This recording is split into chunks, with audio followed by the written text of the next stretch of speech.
Okay, guys. Sorry for starting late our today's section. Well, we had some technical difficulties starting us on our regular time, but you are here. When in Nigeria, things happen that's beyond our control. So today is a we're having another series of we're having another section from the media series where we discuss about insightful aspects of building a tech products, things you face, and the challenges along the way. Our headline for today is the navigating the regulatory laws across uh, industry while building a tech products. And when talking about regulations, we have to bring somebody in that caliber to come speak with us. So our guest today, we have our regular occurring guest, Mr. Paminibo, and we have our special guest of honor, Mr. Stewart, the law. Uh, can you Special hear us guest of clearly? So I can hear you clearly. Good evening, Elder Victor. take the honor of you. Can you please come on board and introduce yourself? Okay.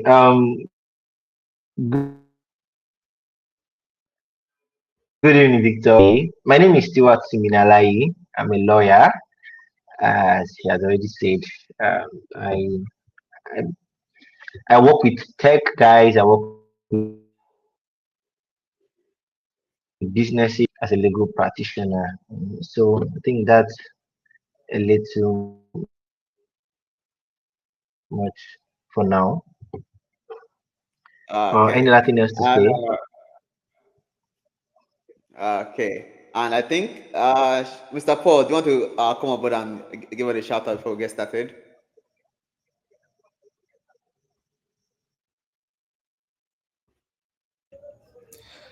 Okay. I don't know if I'm audible enough. Good evening, everyone. Like he said, my name is Paul. You can also call me Aminibu. And this is another edition with the Build It Avox team. Yeah, we can So hear you. thank you.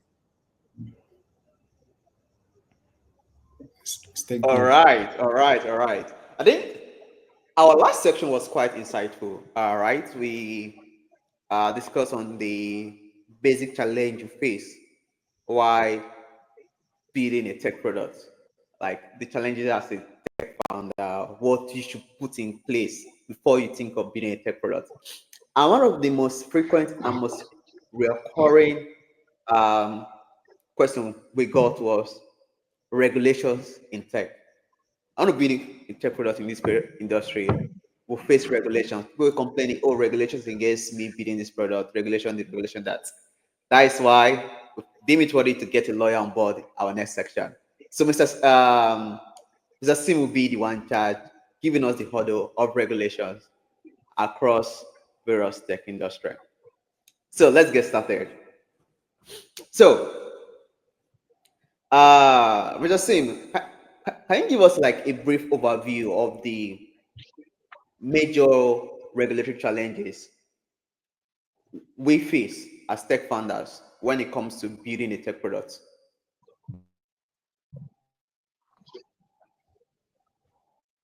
Yeah, I would say there are quite popular conversations that have been had in this space, so they're not new talks. So I'll just go over them briefly. You mentioned the regulatory aspect of it, license, very, very important. So we have the license in no particular order. Have a license, we have the issue of registering your business and your product. We have trademark, we have what we call regulatory compliance. Now, it's a big time. However, after you are registered, let's assume you successfully registered, got licensed, and trademarked your product and all of that, you still have to keep complying with other regulations that guide your specific industry. So I'm just trying to summarize it. So if I'm to pick it out bit by bit for the registration, let me go straight to the point to mention how this. If I wake up and said I want to build a fintech product right now, if I want to really do it properly, registering a company is not as it is if I'm just registering the company to do a normal business. Because now, if you check in the camera or check in on the CAC site, you realize that there are specific limit of share that certain kind of companies must have, and these things they come at a cost. So unlike you can register your company as a normal 100,000 naira share capital, if you are going to the fintech space, you're talking about millions of naira share capital, and you have to pay I think 0.5%, 0.75% of the total amount of the share capital, and it varies according to the particular industry that or the particular type of business that you want to get into. So that cost alone sometimes it is a huge for startups, people who want to build a product that are just getting started. And you talk about trademarking, you talk about licensing. That's another major issue most startups they do face, because now there are certain licenses that you must have for you to be able to have a product that will be used, by the public. And make no mistakes, I don't know if I should talk about it now or leave it for later. These things are they have good intention. Let me give you a little bit of a story. Before now, the banking industry in Nigeria was a very, very bad place to go into. But the banking industry is somewhere everybody wants to be. You have banks waking up and close, they fold anytime and they run away with people's money. So, the CBN and the government had to come up and they had to build regulations to be able to, make that industry what it is today. And in as much as we have our challenges in Nigeria, I could beat my hand on my chest to say that the Nigerian banking industry is one of the best in Africa in assistance and because of the regulations. So before you even venture into opening a bank in Nigeria, I'm just citing as an instance, you must have certain amount of money. You have to live with CBN. You have to pay certain amount of money to get the license. All those is just to demonstrate capacity that you know public investors or the public funds are safe in your custody. Same thing goes to fintech. So these licenses, these regulation, the regulatory requirements, these permits come at a huge cost that when you hear the amount of money, you're talking about millions of naira, not 1 million, not 2 million, not 3 million. You're talking about millions of naira. That is separate from how many million you deposit with CBN. As simple as even building a product that will allow you receive that to allow you have a wallet. Let me now start speaking in the tech technology that will allow you have a wallet. It sounds like a very simple thing. I can build and have a wallet in my platform. That alone for you to get a license to allow you to have a wallet to receive, because it's called deposit license, you have to spend millions of naira to allow such feature to be on your product. So these are like a major part of the regulatory issue startup. The other ones, comes to play when you're already existing. But there's another one that people don't really talk much about. It's the how will I describe it now? The data, like the data space. So if you have a platform where people have to register, they have to come, their information will be there. It has certain regulations, certain requirements. The NITDA, it's an institution, they have a law for it that describes what happens with any product or any business that has things to do with human beings information, what you do online, your personal details and all of that, because these things are quite very, very important, you know um, aspect of our society. So these are the basic regulatory hurdles that each startup needs to they face when they're about to start. I think I'll leave the rest for specific questions so I don't just overwhelm the Okay. conversation. I think you have already get a very deep dive already inside into the regulatory wala we So, face. So, all right. when you were speaking earlier, you give us a bit of regulations. Most of us hear about the term regulations, and you also measure something trademark. That's when you're registering a company, we we have to register based on what categories we are bidding on, and also get a trademark. What is trademark in the context of a startup founder? How does a trademark relate to a startup founder bidding a tech product, a fintech, health tech, any kind of product? What does trademark have to do in play? Okay, so we have what we call trademark, we have patents, we have copyright, and now these things they apply to specific aspects of creativity or creations. I use the word creation because that is where it covers. So, but generally, we just like calling them trademark. So, for a startup, directly speaking, your name. Let me be picking it one by one. Your name might be unique. It might be something that is not anywhere in existence. And when I say in existence, it can be just in Nigeria. So we have local, we have international.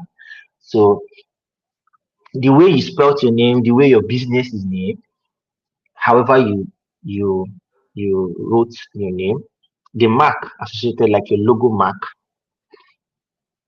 those are your creations. And then you come to codes. When you were building your product, if you use special codes, you wrote special software codes and all of that, those things can be trademarked. Now the reason is because the law wants to protect what belongs to you. And the only way the law can protect what belongs to you is if the law recognizes it as your own. It's that this simple. So if I if my name, let me say Stewart is a special creation by me, and I did not register it, and somebody sees it and likes it, I'm like, okay, this makes sense, and goes ahead to register it. The law will deem it fit to be the first person that approached her as the owner. Now it gives you the right to do whatever you want to do with the name. It protects people from stealing the name. It protects you from people stealing the name rather. It protects your business brand. It's so much that when you trademark name, people can't just use your name in association with their own product. Even on CSC, if I registered a name on CSC, excuse me, and someone wants to come and register that same name, CC will not allow it because they say that there's already an existing company with that name. But that is just to say, a trademark tries to protect your creation, be it your name, your mark, whatever. It also covers songs and all those things. But let's stay in the tech space. So it's to protect you from owning what, like protect you to own what belongs to you and from people stealing from you or using what belongs to you to make profits. Let me cite a major instance.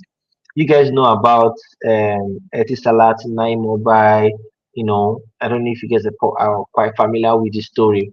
Now, before they came to Nigeria, somebody had already, because they were already in business in other countries. And I don't know, however, whether the person learned that they're going to expand to Nigeria or the person just decided to do whatever they want to do. Somebody went and registered that name, trademarked that name. So when they came into Nigeria to start business, the man sued and he went home with a huge lot of money in settlement. You understand? So it's for protection. That's what trademark is. It can protect your software, your codings, it can protect, any details, your designs, your name and your mark, whatever it is. Oh, I think that is another insight of tech that I would say most of us don't really pay concern to uh, when it comes to building products. Especially as a young startup founder trying to change the narrative or build a tech product, most of us don't really pay attention to that. So earlier, when you were talking, you also create attention to us that these regulatories that government made, regulatory body make, are to benefit the end users. If you take a look at the regulatory landscape in Nigeria, you said, in the fintech space, we are one of the best regulatory in Africa. If you take a look at the regulatory landscape currently we have in Nigeria and to the rest of the world, would you say we are there, or we are left behind, or we are way ahead of them, or we are too strict with our regulatory bodies? Okay, let me make a correction. I said the banking industry, and that's quite different from the financial technology, or as we call it, fintech. Although the banking industry is the bigger space where fintech is under. I'm saying that because I will arguably say that in our fintech industry in Nigeria, the regulatory landscape is still in the recent time, they've tried to, come up to certain standards and relax the strictness that we saw in the industry. But generally speaking, it is now okay. Let me say right now it is okay because initially before it was it was a bit antagonizing startup founders, but there are some parts about it in the industry that personally for me I still feel like our government needs to look into and consider the founders. So, but speaking, answering your question in the light of other parts of the world, we are not yet there. We are not yet there. We are not yet there because we are in a country where we have leaders that are not really tech exposed. They don't really know in details, regardless of the fact that everywhere seems to be techy, but they don't really know most of the details. For instance, you can see what's going on in the crypto industry, crypto space. You can see what is happening there. It is still something that the government is still trying to navigate, and it's as a result of, I don't want to use the big word ignorance, but it's as a result of the fact that they are yet to really, really understand the industry and its benefits in our economy. So, generally speaking, we are not yet there. We are trying, I would say that we are trying, we have good laws right now.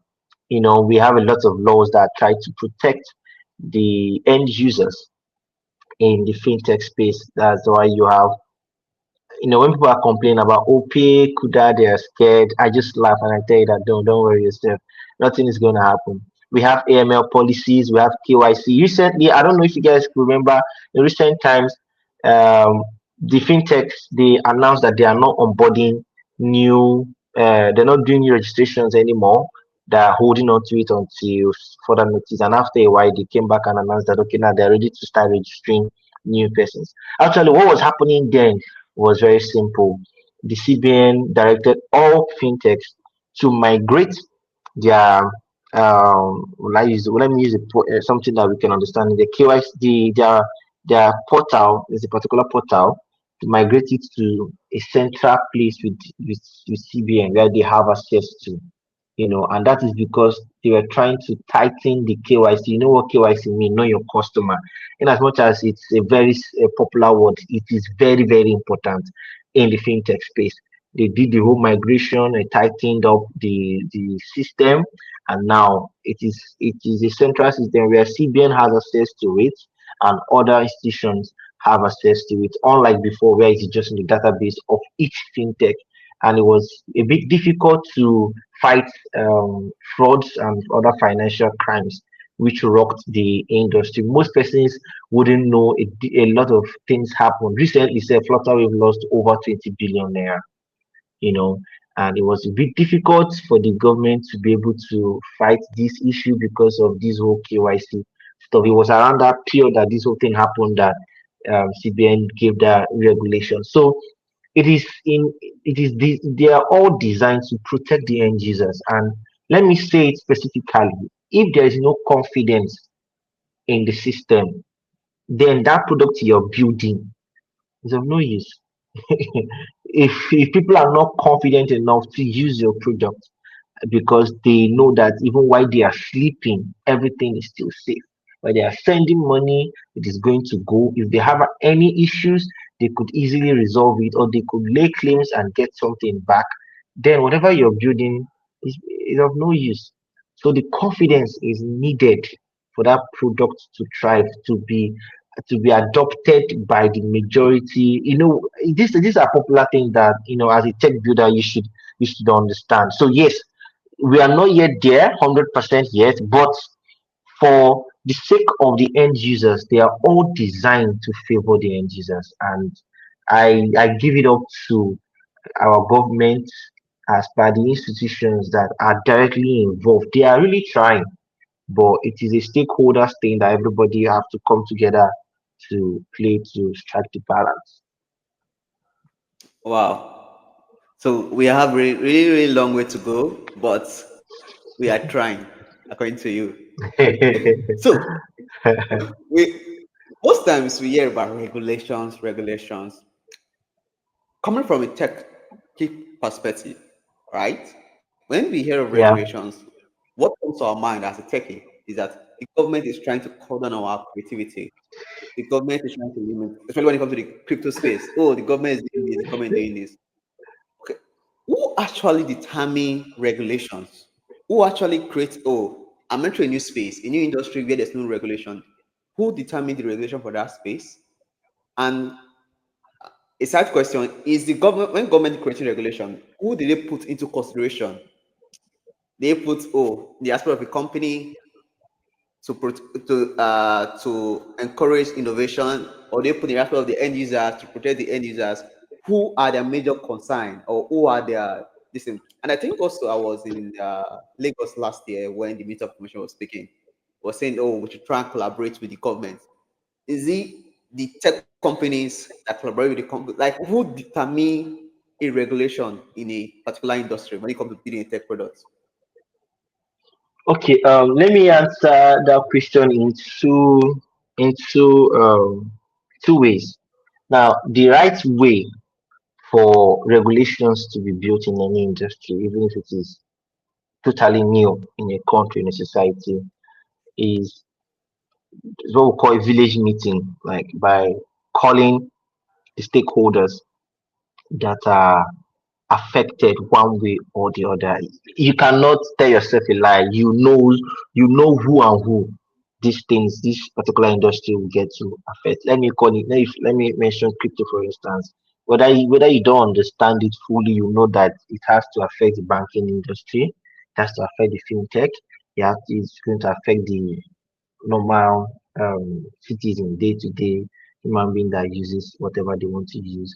That affect businesses. So generally speaking, the right way is that the stakeholders, those that are directly affected, they all come together, to build the regulations. Now, that is the general way. However, there are other ways that this is done. The first one I mentioned is the perfect way to do it, but bureaucracy and other setbacks can affect the time of delivery. So just have to appoint persons from representing the different spaces. Also, sometimes it will be it will be a bill raised by somebody, sponsored by one particular house of rep or house of senate member, sponsoring that particular bill, spend money to do research on his own, call different stakeholders, get their opinion, and it can come, but that still falls under the first category. Second category has to do with specific regulations. For instance, now, if CBN is dishing out some kind of policies, you don't know, you are not in the financial space, as per you are not financially exposed. I don't know if I'm using the right description. So it comes from the CBN's office. However, if it has to affect some other industries, they will also now get to involve stakeholders from the industries that whatever policy that they want to dish out will affect. On the other hand, also, where the government is just trying to put a hold on a system until they can define the system and build a regulation, that will protect it, the government on its own will use this power to just, you know, dish out a particular regulation. You guys, we all saw what happened in the crypto space when Nigeria was yet to really understand the whole thing. They just outrightly gave an instruction to ban. That's a regulation. As the length, like from when it was given to the time it was revoked, it was a regulation, and they told banks not to facilitate any crypto transactions, whatsoever. They should freeze, they should do this, they should do that. That was just, to put things in check, in control until they can, get answers to the questions they are looking for. So regulations can come in different ways if you just, follow through what I just mentioned now. You can Um, see specific guidelines. When you hear about guidelines, that cannot necessarily be a village meeting and stakeholder stuff. It is just a function of the particular institution that the law has established to regulate or to manage an industry. That's why you have things like CBN guidelines, you have things like CSC guidelines, you have things like the trademark registry guidelines. That one now is just how you do things, and it's specifically going to be developed by these specific institutions. So, but a general view where the crypto space is that we have new laws now. The process that they took through before they arrived with those laws, it was a stakeholder thing. They involved different stakeholders, and they now came up with the regulations we have right now currently in the crypto space. So these are the ways that these things are done. I don't know if I actually answered the questions clearly. um, Now I have interest in this question. I've been listening. I've been enjoying the section. It's time I have a problem concerning this question, Okay. and this is I'm actually in tech, and I know a bit about tech politics. I know how politics works in tech, and especially when it comes to regulation, that is the highest place we play politics in when it comes to regulation. For example, I have I manage to know someone in River State House of Assembly, right? I know someone who can walk me to even to the governor, to the speaker. So I managed to build a logistic company. I build a logistic company, and I want to dominate, and I want to use the government. So I finished building. The product is ready. We want to take over the market. I woke up to this person I know in River State House of Assembly. I say, this is what I've bet. This is my plan to dominate, but I cannot dominate if I have so and so competitor. If I have so and so competitor, so I want it to be my board, be part of my board members, so that you can guide me. The intention is not to guide me, but so that you can guide me. And when I successfully bring you to my board, your name will be at stake. Of course, you have a share of the company, and you'll be forced to, okay, to capture this market. You have to do something to make sure you're above those your competitors. So one of those things we'll do, of course, I'm in River State House of Assembly, so we can come up with laws that will favor you and keep you above this other competitor. This is what I mean. We can come up with laws like, before you run, of course, I'm in University House of Assembly. I know people I can meet to raise 100 million naira this night.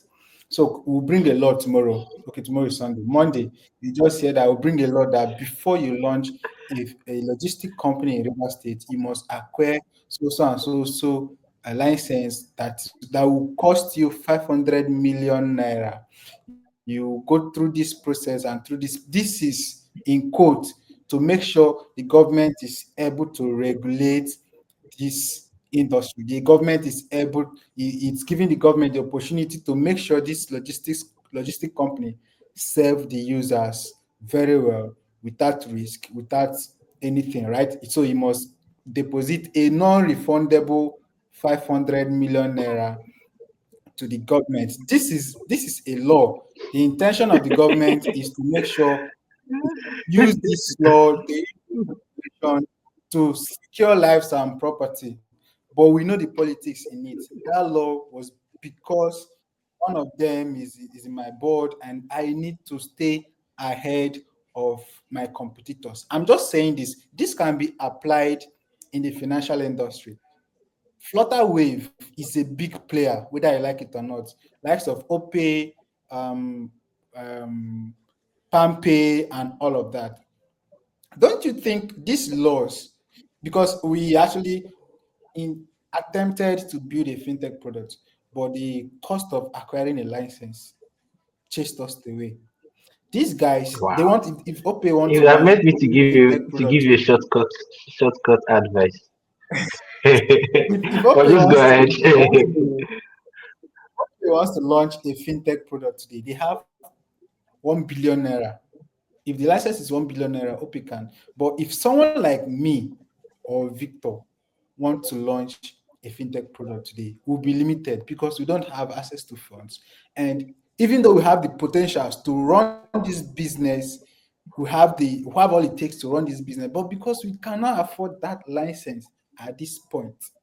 So the government did not even consider those that will build from scratch. Okay, if you're building from scratch, let's limit your operation to this point, but you're still in this industry. As you grow, you can Can apply also I? license.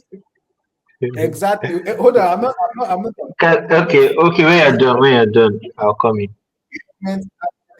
actually have us in mind.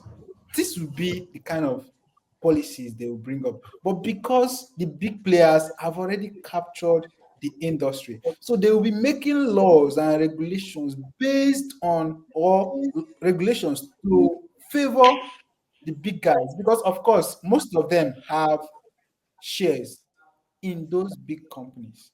So this is my own view of these regulations. I don't think the government is even fair when they bring out regulations and these their laws, especially in tech products or especially in the tech ecosystem. Okay. Before I'm done. I answer before I answer the first part of what you were saying, let me just clear something on the second phase of what you were saying. Now, most people don't know this. That's why I said there are shortcuts to these things, and if it is not your field, it is not your field. Now, they have what we call partnership. They have what we call licensing. They have what we call forgetting the third one. So, for instance, I can partner with somebody if I'm building a tech product, a fintech product. I can partner with somebody who has a license, you know, and I'm covered by law. It is as if I have the license. Some people they pay for this. There are levels of business in this world. Some persons will pay for a license just to lease it out to other startup when they're about to start. So I can obtain a license to be a money operator or to be a PSP and any PSPS license, and I just have it. You approach me, I lease it to you for 1 or 2 years. You pay me a certain amount of money, not as the amount I pay to obtain the license. So these strategies are there. We're currently building something in the space. Like I said, quite experienced a little in this whole thing, and we've secured certain partnerships. We don't have a license. We've secured partnership with different players. We are chasing money point to also secure a partnership with them. We'll come to flutter with later. And as it stands now, at the stage where we are now, we have a functional wallet where we receive money and we send out money. We don't have the license. And nothing the government will do to us tomorrow because we follow the category. So what I'm trying to say is that the law also created certain categories for the little players. That's why the partnership, you don't necessarily have to pay any money to get partnership. If you walk up to people that has this license and you have your homework done, you meet their requirements because they also have regulatory expectations placed on them by the institutions that is managing them. You meet those requirements, you meet all those standards and whatever, you're good to go. You understand? So that part was created. But then the first phase you were saying, we have to speak the general point of view, which is trying to say this is what the law does. But we all understand that there's politics in everywhere. There's politics all around the world. We can't remove politics. You know, in America, if you really understand their financial industry, you understand that those guys they are way ahead of this game. You see a bank has when I was doing a research some time ago, I found out that a bank might have about 2 to 4 lobbyists now in the what do you call it, in the parliamentary Senate. this thing, arm of government, yeah, Senate, there's a role called lobbyist. Now I can be a lobbyist. Like I don't do anything. What I just do is I am attached to a particular parliamentarian member just to lobby them to propose or to sponsor or to push a bill or a policy that favors my employer. It's a normal thing anymore. It's in the political space. If you go to America, so just check the financial space, you realize that these guys they have like 2 to 4 lobbies attached to each parliament member, trying to lobby them to they do the research, they come up with a way, all these things just to make sure that their business goes fine. Same thing is in Nigeria. In fact, while I was laughing is because similar thing happened in I think it was 2020 or 2021 in Lagos State. I don't know if you guys are aware of it, that the government say that for you to operate any ride hailing system, any ride hailing business in Lagos State, you must have a particular model of car. It must be either brand new or how many months old, starting from a particular model. And the reason it was because they were about to, push out their own ride hailing company. So it was that policy was totally designed to frustrate Bolt, frustrate Uber, frustrate the other guy, because do you know how much it's going to cost you to own a brand new car or how many months old car to be able to qualify as somebody that is in that space. And of course, people frowned at the policy, people frowned at the law. People fought against it, and they had to pull it back. So these things are there, and it all boils down to what we accept. In as much as the bigger guys will always want to keep the bigger portion of the pie to themselves, we the young ones, we the smaller players, we have to try as much as we also can, either to fight back against any system that is not that totally designed to frustrate us, or to follow the small path that they've created for us and build big. So yeah. Oh, so this is like I said, as a small startup that is just trying, we have to find loopholes and Yeah. just to be there. People can start lobbying people in the Senate or people in the Congress to work according to us. Now, so we're talking about the law, and regulations. Now, Mr. Paul, this is for you. So, at what extent do you say, oh, regulation is very important, right? And obviously, regulation don't just fall in the aspect of building fintech products, although we have emphasizing on fintech so far. Regulation don't really fall in the aspect of building fintech products. In what aspect in your startup or in the startup building process should you consider, should regulatory be your bowl of contention before you move into the next step? Okay, for me, I think after you've conceived this idea, the first thing you should even think of should be regulation. I'm not against regulation, anyways. I was just asking those questions, and thank God I asked, and he was able to tell us that there are shortcuts to get it. So if you want to build a fintech product, reach out to Mr. Stewart Siminalai, and he will take you through the shortcut. Right? I'm not against regulations. Of course, this is tech. If we don't regulate the industry, we have lots of fraud and scammers. So before you even proceed to meeting a digital agency or a solo engineer to bring up this your idea, I think the first thing you do is to look out for the necessary regulations. Know the industry you're going into. Meet people like Stewart. What is required? What are the necessary documents, regulations, right? I need to licenses I need to acquire for this in this industry, because if you proceed to build and at the end of the day you're done building and you realize that this industry is a very complex one, you need some certain licenses to operate in this industry, you might be demoralized. At that point you can't go any further until you get those licenses. So if you start the process of acquiring these licenses, even before you start building, even before you discuss with your developer or your tech guys, it will keep you it will keep you away from those depression or from that depression, because you can be getting your license and building at the same time. So at that point, you're sure that you can acquire this license. So while you're acquiring them, you can start building. But if you're not sure of the licenses, please don't build. Uh, Okay. um, Sorry, let me just add something here. I really like Paul. I'll give it to you that you are one of those tech guys that we are proud of to have in this space, because it shows you answer the question from a place of experience and knowledge and accepting reality. Because I've had the privilege of working with few persons, and I realized the mistakes that they make or that they made. This particular product that we are building, one of the first things that the idea was conceived the team, we formed the team, and the first task that we had to do, in as much as they are doing the market research and other things, trying to was to I had to prepare a detailed regulatory framework for the product from the beginning till how many years to come.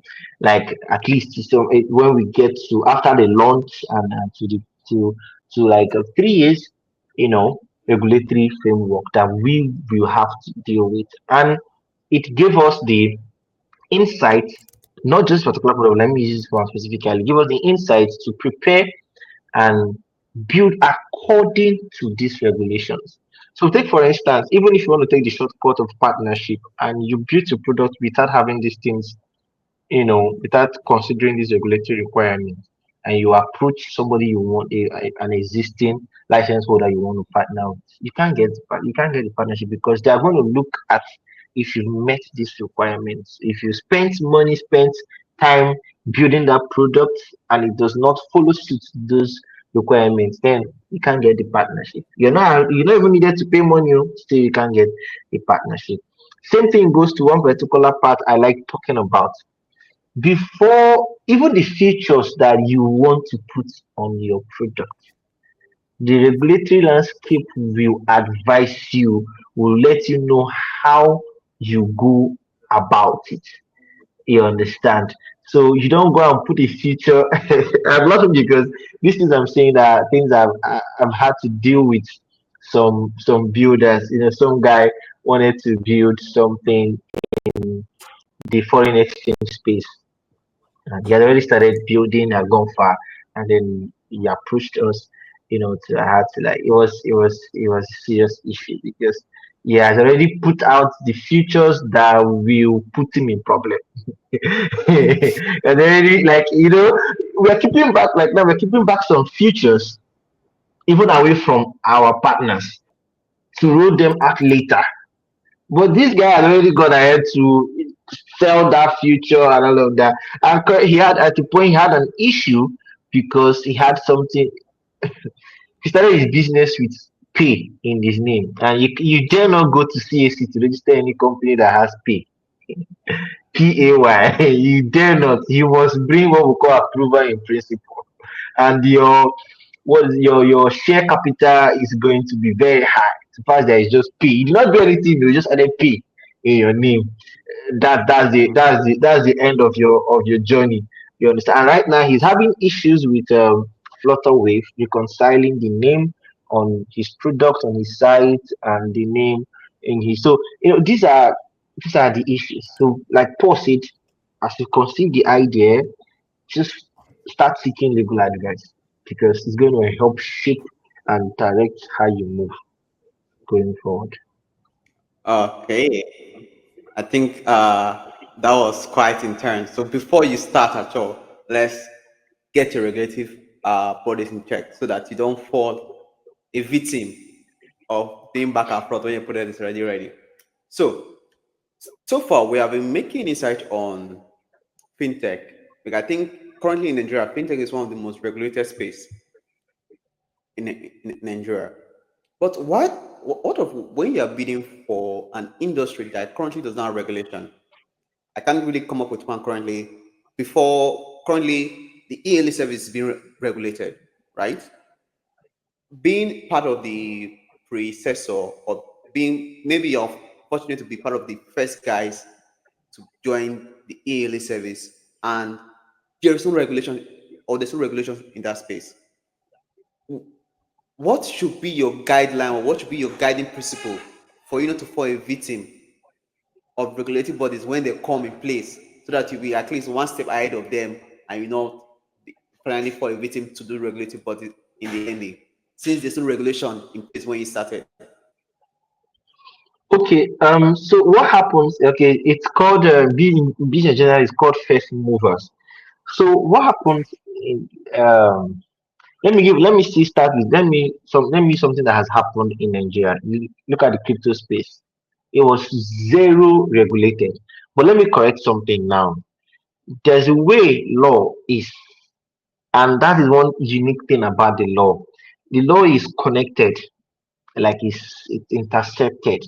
So even if you are in an industry that does not have regulation, in quotes, I want you to understand that there are regulations that affect your industry. So that means that when you're talking about regulatory landscape or regulatory bodies or regulations of a particular industry, it does not necessarily mean. Let me use an instance now. In the banking industry, it is not only CBN that regulates the banking industry. There is the SEC, there is the Nigerian Deposit Insurance. There are different other institutions that regulate, but most people just know CBN. So what I mean is that regulatory is is a group of laws. So even before we have regulation for crypto, there was regulation for the banking industry. Get that? I'm going somewhere. So you can see that there is a direct connection between the crypto industry and the banking industry. So it means that one way or the other, the laws that regulate the banking industry will directly and indirectly affect the crypto space. Are you getting are you getting what I'm just trying to do now? Yeah. But to answer your question, government, if you start a business or you build something in a space that does not have a tariff regulation specifically for it, when it catches the government attention or for whatever reason it gets to the government attention and they want to regulate it, they don't come at you as if you're an offender. If you've noticed, they will give you time. If they develop the regulations, they will give you time to meet the requirements. In fact, in a normal society, the government will invite you as part of the people that will help develop the regulations. You understand? So it is unless there are reasons why government would just want to put a hold on the activities of that particular we say new space, maybe because of certain happenings or what they fear might happen at a particular time. But outside that, they don't come after you as an offender. They give you enough time to be able to meet whatever they have developed. And even before they develop whatever regulation, they invite you to be part of the people that will develop that regulation. So that is how it happens. uh, so basically, if you are the first mover in a particular industry where there is no regulation, you be part of people that will set the regulation for that industry. Exactly. Exactly. Wow. So, in your years of experience, your professional experience, what will you say is how will you describe how is important is it for a startup, right, to have a legal adversary when bidding that product? How is it, how important and how beneficial is it to them when they are especially when they're entering the market? what I'm about to say might be, you know, might be described as professional pride, but it is as important. It is as important having a legal advisor working with you from the beginning of your development is as important as however you think that idea is important to the society. Because like you said, you can start building even if you successfully build for 1 year, 2 years, 3 years, you are in business, the government can just come and close it down. So the vision, the idea, the solution you are bringing to the society is gone. So one of the one like to ensure that what your solution you want to bring to the society stands the test of time, because it is one thing to have a good idea, it's another thing for your good idea to stand legally correct in the society. You get that? So let me give an instance. Something happened in the that was around 2020 or 2020. I remember when Piggyverse, Patricia, all of them, their accounts were frozen. I don't know if you can remember that period. There were so many Yeah. of them. The reason was because most of them they weren't keeping to the requirements of KYC. Most of them they were doing other things other than what they claim they want to do, and all of that. So it becomes a problem. Now, we also building something in the crypto space. Let me just mention this in passing. Patricia was a name that was more like a household name in the crypto industry as of 2020. But something happened after this particular incident I just mentioned. They also had a huge loss. They claimed to be fraudulent laws and all of those things and whatever. They had a lot of issues. As it stands now, Patricia is no longer the household name in the crypto space, but they have promising future. They had good. I'm not saying I wasn't part of the team, so I don't even know if they had a legal advisor, which I believe they must have at that particular um, capacity that they were at. But what I'm just trying to say that you can see the effect of legal issues, regulatory issues. When it come at you, it can close you down.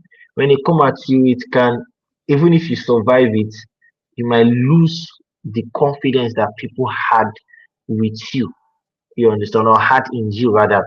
So if you're building, to make sure that you maintain that every day in this particular product that we are building, we're building something in the escrow space. I keep shouting at them, this is what, and we keep following that step. It is not because we cannot just wake up and build it. For the kind of thing that we are even doing, self, we need people to really, really trust us, because you want to hold your money, to do the business you want to do. You understand? So these are the issues. So having a legal advisor or having somebody that will walk you through the regulatory landscape is as important as that idea that you want to bring to life.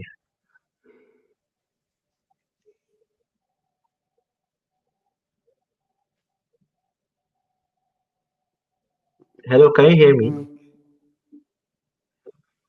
yeah, Hello? yeah. Can you hear me now? Yeah, I can hear you now. Okay, I I can can hear hear you you. now. Okay, I think the driving point you were doing that is very important, no Very matter what important. stage you are. Very important. Beats me when it comes to having a legal team, especially as a young startup founder, maybe your first startup is one stand up. You may not really have the fund and resources to invest fully on a legal team.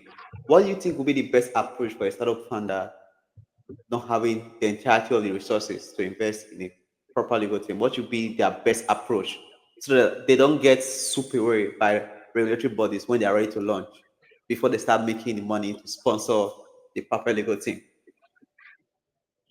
Okay, you you don't start small and expect to have big guys on your team.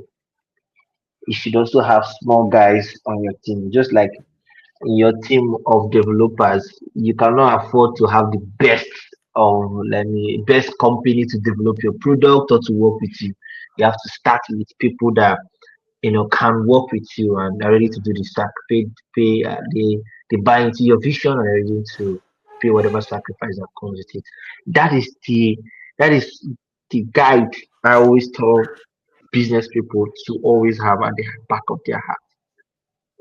I like answering questions with examples or with instances if I have one. I'm a lawyer. I've worked with some founders and with some people. Let me tell you, I've worked with some founders that I wasn't paid. I was not paid the actual fee I'm supposed to charge. I'll tell you that. I'll tell you that fee. I'll tell you that fee of charge. I've also worked with startup founders that I wasn't even paid at all. And currently, this particular one that we are building, I'm not paid. I'm not paid. I've not been paid one naira. I've not been paid one naira. And I will not even be paid in the next 1 year or however time frame you might want to call it. Are you still there?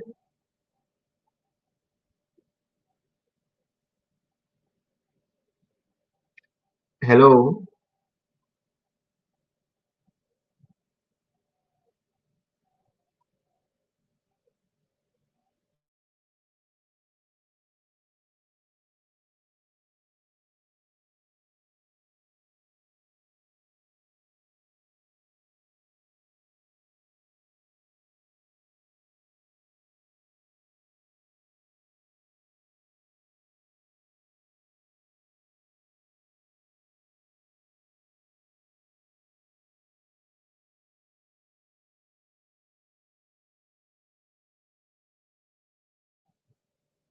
I think he's having a network problem. Let's just give him some time to come back up.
Uh, I think our Nigerian network was playing with us.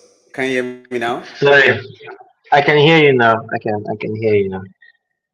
Okay, so let me continue from where I stopped. So I was saying you can hear me clearly, right? Yeah, perfectly. Okay, so I'm not being paid and but I'm fully working with them.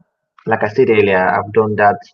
I've also had a couple of experience where I wasn't paid what I'm supposed to be paid and all of that. So what I'm trying to say is that you have to go after people that are in your level. I know some persons will feel like persons on my level, persons when I mean level, it can also be your pay grade, and they may not be 100% experienced. But I dare you to look for that. You will find people that actually understand what you're working and they are willing to even study to learn to know and to guide you. So that happens. So you can offer them shares, you can offer them equity, you can bring them on board to be part of the shareholders of the company. I think we lost you.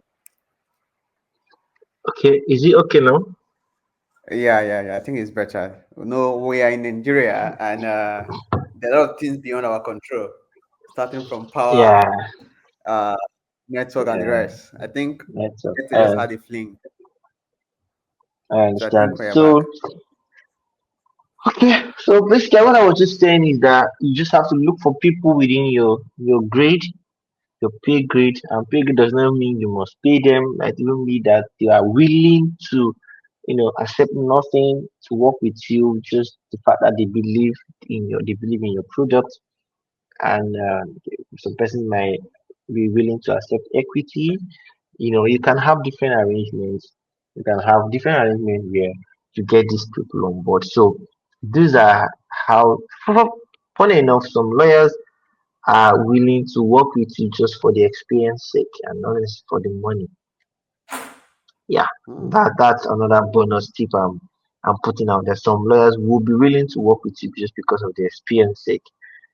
So imagine working with you, like the product is it has a future, and I work with you and it becomes successful. Do you know what it's going to do in my portfolio? So some lawyers are out there that they want to do that. So you don't have to be scared. You don't have to approach, make your offer. If one turns down, go to another.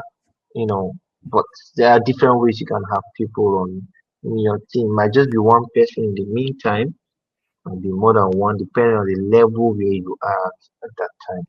So yeah, that's one. These are the ways you can have it done. Oh, I think for those tech founders that really have the funds to get a legal team on board, this is a great tip for them. So regulations. We have dived a bit on all aspects of regulations.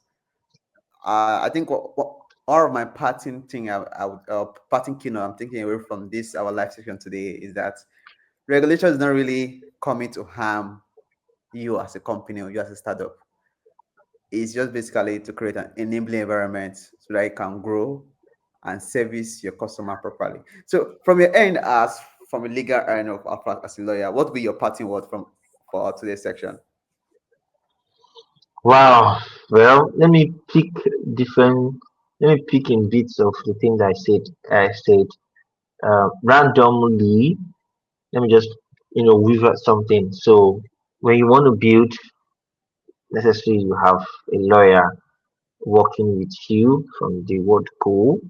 You can have different arrangement with this person to have him or her on your team, and also know that the regulations that seem too big for you also they have certain rooms to accommodate smaller players, and then basically regulations are there, like you said, to create an enabling environment for you to try, for you to grow, and for your target customers to have confidence in you. They're not there to harm you, and you also can play a role because most people, part of their CSR role, they try to contribute in helping to develop the regulations in that industry. So the regulations are your friend as a builder. You know that is what help you to ensure that you stay in business. Embrace it. Look for a way to work with it and create room to accommodate it. That's what I would say. And That's amazing. make lawyers your friend. Very very important. So for tech startup founder that want to make you their lawyer friend, how would they reach out to you? Okay. Yeah, we can reach out to me via Facebook. You can reach out to me. You can my number. I don't know, but it's this is live on Facebook, so you can easily reach out to me via Facebook. I reply DMs. I accept offers, and I'm open to work with anybody. Yeah, okay. I would say it's really, really very insightful section. I think this is one of my most interesting section. Personally, as the host, I actually learned a lot when it comes to regulations because I think being coming from a techie background, regulation is like a black box where a lot of people run away. Oh, the government is against us. Oh, the government is this. The government is that. So in general, the government is being stigmatized when it comes to regulation. I think I've been able to get like at least an eye opening on what does it really take to be in the regulatory space. Once more, sorry, it was really, really nice having you aboard today, Mr. Stewart's Sim for short, Thank in case you. people are planning his Yeah, name. yeah, Stuart. Really nice having you. And hopefully, I think we'll be having more of you on our live section very soon, as more as we Okay, grow more detailed. no problem. Actually, this fintech space will be coming back to dive more on fintech regulations and more. Uh, All so right, nice no having you problem. today, Mr. Steve. Same here. Thank you very much. I appreciate the time. No problem, guys. All All right. right, guys. This brings Yeah. us to the end of our live section on the video series. Please do find time to share, like, comment, watch full video, and I will be tagging Mr. Steve on the live section in case want to reach out to him. See you our next live section. Have a great day.